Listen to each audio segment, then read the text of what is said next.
Hi everyone, nothing happy at all.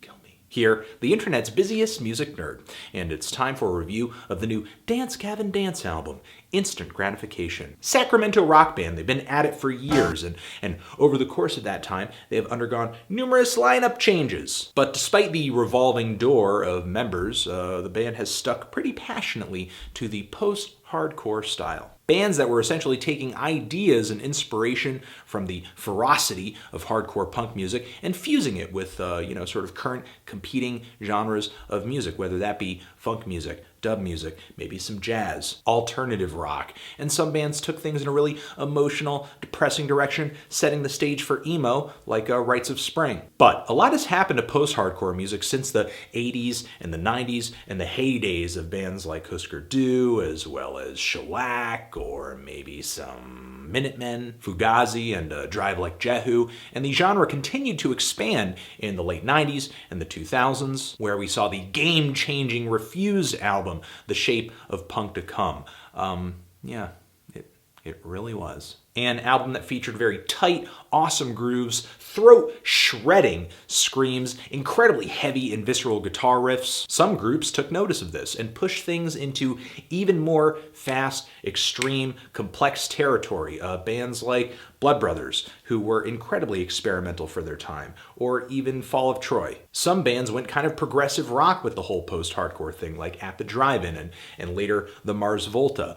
Some bands started incorporating dance beats, such as Q and Not You. Meanwhile, emo is morphing into screamo with bands like Envy, and then other groups are kind of fusing hardcore punk or post-hardcore with metal, and you're getting metalcore like Poison the Well or From Autumn to Ashes. Meanwhile, you have other bands that are taking this post-hardcore sound and fusing it with some indie rock or pop rock or just pop punk or pop music in general.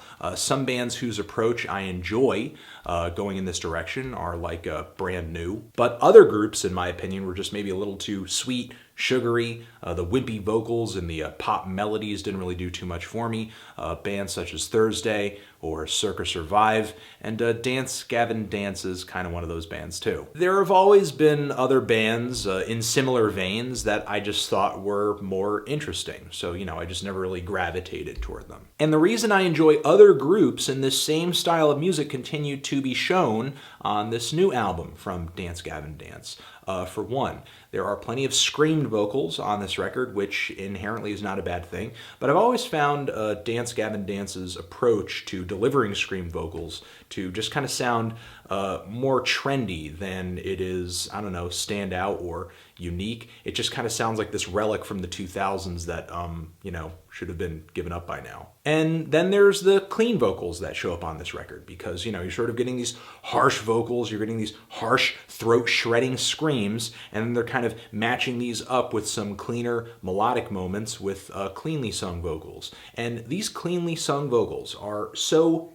nasal, showy, overacted, and mixed in such a way that it's soaring over the music like a beautiful rainbow bird with a sparkle trail following its tail. If I wanted to hear singing this over the top, I would listen to an Evanescence record. These passages make 5 Seconds of Summer look like the next Minor Threat. And now that we have these two moments in a Dance Gavin Dance song sort of established, what happens is that they switch back and forth and back and forth. And sometimes these two worlds kind of overlap a little, like on the song Something New, where you're simultaneously getting these scream vocals, some cleanly sung vocals, as well as some melodic guitars sort of thrown in together over the chaotic drumming.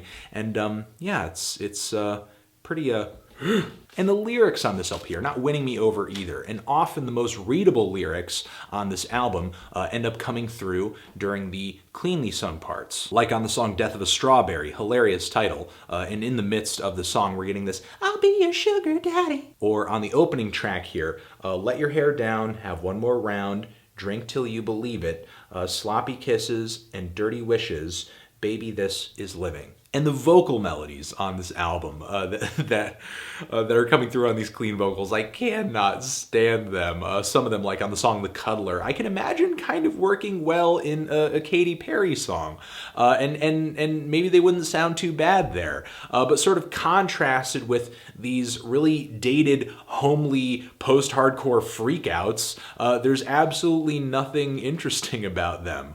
The one thing I have to compliment this band on and compliment this record on is that it is impeccably tight. And in a way, the two things that they are constantly switching back and forth from stand alone. They sort of execute them well. Any single element of a Dance Gavin Dance song, maybe aside from the lyrics, if you pull it out, it doesn't sound bad on its own. But when it's all put together, then how gaudy this music is becomes pretty clear. In my opinion, there is not a single redeeming factor in Dance Gavin Dance's approach to songwriting. There are redeeming factors in the clarity of the production on this album, in the way that they perform this music, again, impeccably tight. This album is just one diabetically sweet, melodic rock passage after another, car crashed into these really obnoxious, frenzied, noisy rock freakouts in just a really obvious attempt at just clashing together these sweet spots with these aggressive spots in hope of coming together with some kind of artistic contrast of styles. However, Dance Gavin Dance has been doing this for so long at this point, it's not anything that I think they're thinking that hard about. It's just what they do. Except for the one part where we hear the song Eagle versus Crows, where out of nowhere we get a Linkin Park quality rap verse. I'll crush a mound upon your birthday cake with your whole family there watching at your Aunt Viv's wake.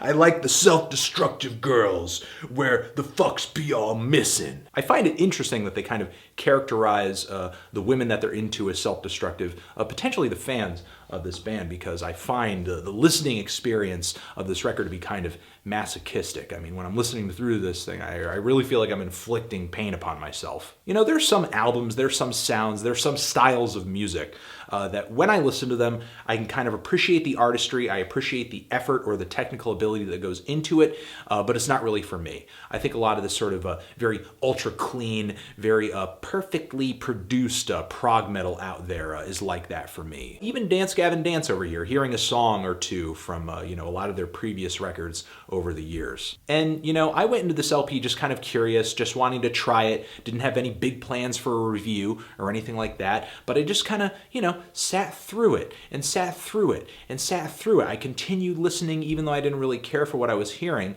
and the less that it clicked with me, the more I realized that I don't even really think this is just a matter of me not liking the style of music that Dance Gavin Dance plays. I think this album is in horribly bad taste. The whole record functions on these incredibly uninteresting songs that feature these cliched, crummy, overused contrasts between these harder, more aggressive, and softer and more melodic moments. The vocals, a lot of the time, are desperate to be dramatic. The lyrics, when I'm reading into them, are kind of cringeworthy. I feel like we're just packing a lot of filler and layers and musical complexities into a series of just would-be pop emo songs that are just constantly interrupted by these heavy guitar riffs and throat-shredding screams. Listening to this record, I did not enjoy a single second of it, nor do I see myself coming back to it for any reason other than to maybe have a giggle at that rap verse.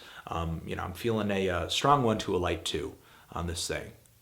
Transition! If you've given this album a listen, what did you think of it? Did you love it? Did you hate it? Why? What do you think I should review next? And that's it. Anthony Fantano, music, forever.